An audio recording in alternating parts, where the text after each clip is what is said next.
Hi everybody, Dacob here. Welcome back to the Fashion Bunker. It is Twin Peaks time. I have my Who Killed Laura Palmer t-shirt on. That question, even though has been resolved technically in season 2, still haunts me. I don't think we still know. Moving on. Now, episode 7. Oh my god. Twin Peaks The Return. I mean, we're understanding more and more why it's called The Return. We had a hunch and a hint, and obviously it's not just Cooper coming back to Twin Peaks, but it's also us fading back into Twin Peaks. And that's why we have that distance at the beginning with different cities. And now it's kind of all coming full circle. It's going closer and closer and closer and closer to Twin Peaks. We're more and more inside of Twin Peaks, actually. This episode has had the most amount of time spent within Twin Peaks, and it felt good, you know, more kind of themed music as well as atmospheric music is kicking in as well when we have the scenes in Twin Peaks. That is very, very, very pleasant, and it feels so good. It really feels like coming back home. That's how it feels to me. You know, for a minuscule part of the Twin Peaks community, for those who were like, this was really annoying the crap out of me, so finally, you know who you are. Put it at rest, please. We get it. Now we got the Renault brother. We had the cleaning of the Roadhouse going on. Sweeping. The phone rings and it's like, Roadhouse. We get it. It's the Roadhouse. Can we move along now? Okay? And whoever wants to call it the Bang Bang Bar, it's fine as well. Really annoying to watch certain videos and have it in a loop. Like somebody has to step out of their loop. No shade intended. Now, or maybe yes. 3. I got the Y3 cap on as homage to the 3 Coopers. The divine trinity of Cooperism. You know, Diane is incredible. Laura Dern is incredible. And Tammy Preston, or Tamara Preston. I'm turning around when I said this in my past review, but it's getting better and better and better. I'm loving her more and more because they're making fun of her. I mean, I screamed when Laura Dern, or where Diane kind of like asked Tammy, you know, in the prison, like, what's your name, sweetie? Tammy. Tammy. That was like so amazing. But then I thought, oh my God, they're making fun of this poor girl. Like, and you know, also David Lynch, or well, Gordon, in the airplane, when he was kind of explaining to her the spiritual finger and kind of like, you know, you're doing like, oh, you've done so well until now, cutie pie. Now let's see if you could do even better. You know, they're literally making fun of her, and it's obvious. And Christabel is playing along, and I applaud her for that. She is very well aware of the position she's in, and she's a trooper. So Christabel, you've won me over. I'm really liking you now. Because I get what you were struggling through and what kind of the punchlines and the, you know, the puns were and the making fun of were. So you're great. Kudos to you. I don't know if I would have been able to kind of swallow my pride so often. Actually, I would have for David. I would have. Oh, that. Anyway, okay. So Diane, incredible. I really want to know what happened in that last encounter with her and, you know, long-haired Coop before he flew the coop. Very fascinating. We also find out a little tidbit of information. It was heartwarming to see Mark Frost's dad, Warren, even if through kind of the Skype virtual world, to see him talk once more. I guess the last appearance, perhaps, because he passed away as well. May he rest in peace. And he says that Cooper went to visit Audrey and that she was in a coma. All things that we suspected, all stuff that we kind of already figured out happened. They're giving it to us. Mark and David are literally telling us, yes, you were right. Here you go, guys. And this is very fascinating because actually, Richard and Linda. If long-haired Coop went to visit Audrey in the hospital while she was in a coma, we might have had that, you know, what's her name? Kiddo. Uma Thurman situation in Kill Bill when she was in the coma, you know. Somebody might have abused her while she was in a coma. Maybe Evil Coop kind of had, you know, raped her then and there, and she was pregnant, and maybe having that kid got her out of the coma. We don't know. But Richard could really be the fruit of their non-love, which would be dramatic. Interesting thing to go back to Richard from last episode when with his truck he kills a kid. I thought that very fascinating. He keeps repeating to himself when he was with Red in the room and Red was like telling him kid and he's like, don't call me kid. And then, you know, and the guy was like, kid, kid, kid. They were both super childish, really stupid. But anyway, he keeps repeating in the car, I'm not a kid, I'm not a kid. And then he kills a kid. It was a very cathartic moment. I mean, it was horrible, obviously. We're not even, it's not up for debate. It was horrible. But symbolic of his wanting to kill that child inside of him. Think about that. So they literally portrayed it literally, physically. His, you know, repeating in the car, I'm not a kid, not a kid. He called me a kid and bam, he kills a kid and the kid is gone. Very interesting. And it's time now for Richard to grow up. This means he has to face huge punishment in the law and redemption probably not going to happen. But the kid is dead. Not just literally, but also inside of him. Even though, you know, he has difficulties to let go. But anyway, I digress. Sheriff Truman's computer coming out of the table, magical, mythical. I mean, only Lynch and Frost. I don't know who came up with it exactly, with the idea, but that wooden thing, pulling a lever. It's not like he had like a remote control button or something. He pull a lever and the screen pops up in wood, you know, amazing. And then he talks to Doc. Beautiful scene.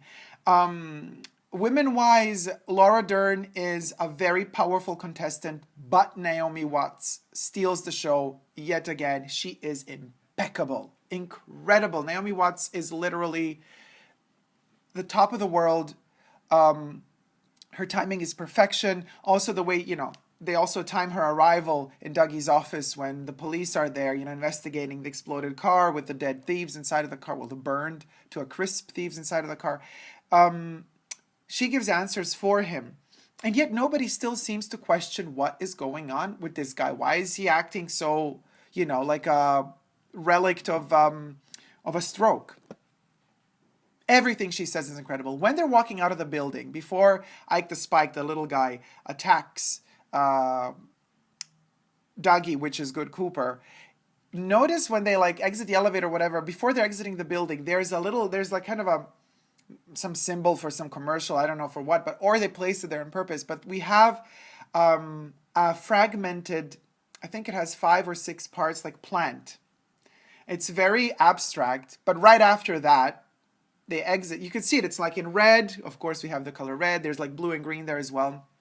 And I thought to myself, wow, what a graphic thing to put in that shot, because they're like exiting on this part of the screen, and then there we have this plant graphically on a wall, painted, whatever. And then they exit, Ike the Spike attacks, and then all of a sudden, the same shape of plant miniature, we have the evolution of the arm appear on the cement, telling, you know, Cooper to cut his arm off.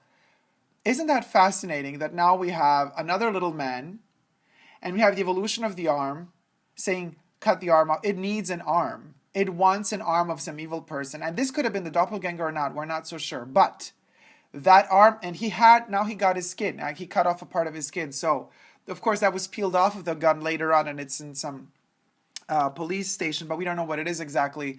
But the reasoning behind the evolution of the arm telling to cut off the arm of a small person who is not in, you know, who used to be in the show 25 years ago. Very, very fascinating. I wonder what sort of logic is behind there. In the airplane, Gordon Cole talking about the fingerprint. Very fascinating that, you know, notice Diane's nail polish.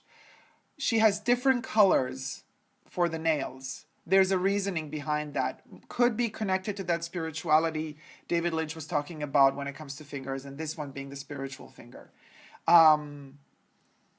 Diane has a different color nail polish according to the fingers. So there's a symbology there as well. What happened the last night Cooper, the evil Cooper, spent with Diane? Who knows what sort of drama and aggression went down? Who knows? I hope we will find out. Diane does say to Gordon Cole, I'll tell you once. I'll tell you one time. Her, you know, dropping the F-bomb everywhere was incredible, like how bitter she was. Loved it. Yes, the pages that were found in the door of the toilet in the Twin Peaks Sheriff's office, bureau, what's it called? The department. It turns out that those were the pages of the apartment. Now, this is something we all predicted. Very fascinating that it's exactly one-to-one as predicted. So either David Lynch and Mark Frost have listened to the fans all these 25 years, have kind of like built the storyline according to what we're kind of expecting, but with a twist and with differences, which is amazing. Or it's just like an amazing, incredible coincidence. Whatever be the case, it's fascinating that still one page is missing. So they found 3. There's still one more missing, the 4th page. And finally, Annie Blackburn. Annie's name is dropped for the first time in season 3 in episode 7. Fascinating, somebody mentioned on the internet that usually it's the 7th episode or the 14th episode that is always very crucial, very key. Most important details and elements pop up in the 7th episode. And in fact, this episode was very giving. Very, very giving. We have some new characters appearing, returning, as is Doc, Hayward, and interesting also to notice, what's his name again? Tom Page. I wrote it down. Who is he? I don't know who he is. Does anybody know who he is?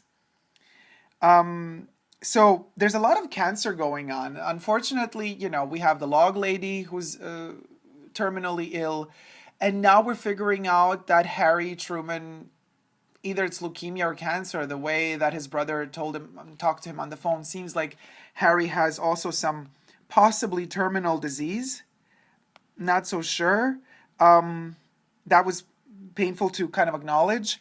Tom Page. Yeah, who is Tom Page? He's also sick. He's attached to some sort of respirator, oxygen tank. When his wife comes back home, they have a fight because he doesn't really trust her. He thinks she's flirting with Benjamin Horne, which, of course, she is. She did a couple of seconds prior in the sequence before that. Now, the humming in the Great Northern. Did the humming begin as Cooper's key came back? Is that when the humming began? That key is very symbolic. I thought it was a little bit too quick for, Benjamin Horne after 26 years to, receive the key and be like, oh, wow, we exchanged these keys, these kind of hangers for the keys a long time ago. 315. Wasn't this Cooper's room? Girl, I would have not remembered that ever, not in a million years, but whatever. They needed to get it going quickly. But then again, they're spending like 10 minutes letting a guy, swoop the roadhouse. And yet they're giving Benjamin Horne 2 seconds to recall 315. I would have given him a bit more time to think about that number. Go through the files, go through, the visitors, the checking, whatever, and seeing like, oh yes, that was Cooper. You know what I mean? But anyway, whatever. I would have preferred more Benjamin Horne than the swoop in the bar scene. But the humming could have begun as the key arrived. Or also somebody of you out there in the ethereal world of internet has had this idea that the White Lodge might be in the Great Northern, like the entrance to it might be in the waterfalls, under the waterfalls, or within the hotel itself. Maybe this humming is the announcement of the arrival of this entrance to the White Lodge. Maybe an opening is coming. Maybe, a portal will open. And the humming, notice whenever they go to the extreme of the rooms, to the corners, and then the humming goes down. It's always central. The humming is always strongest in the focal point. It's like when all of these diagonals cross, that's where the humming is the strongest. And coincidentally, it's also where he lifts the key, where Benjamin lifts the key. So that's a very fascinating element to think about as well. We don't see Sonny. Is his name Sonny? I always forget the kid's name. Dougie's son. He's not in this episode. But they're fighting to return home to give him food, to feed him, because he's alone, and Naomi had to pick up Dougie. And she said he's with a neighbor. Now, what neighbor is it? That's maybe something that could be of interest to us in the future. I'm not so sure. However, also what we find out is that Major Briggs' body is a body. In the past, it was just fingerprints. So the Pentagon is like completely shocked and in awe that actually there's a body finally and not just fingerprints popping up. And now they have to contact the FBI. As they're contacting the FBI, however, it hasn't happened yet in this episode, or we haven't seen it happen, the long-haired evil Cooper kind of reveals his plan how to not even escape, because he has everything under control. He's just going to exit the prison. And he has this strawberry man as dirt on whatever, the coordinator or whatever of the prison. And the guy actually really lets him go together with his accomplice. Now, that's something, it happened too easily. Like, you can't just exit a prison that way. Even though, you know, the boss of the prison, whatever, is letting you, but he has like other cops and security guards that are on his side, you know, that kind of are going to keep it shut for him. I don't think so. You're digging your grave, mister, because one of these cops one day is going to come to you and say, look, I need some money, otherwise I'm going to talk. So I don't know how long that Cooper, the evil-haired, that's a good one, the evil-haired Cooper is going to be on the loose. I mean, he's either going to try to run to kill Dougie, in case Dougie is really from the future or from the past.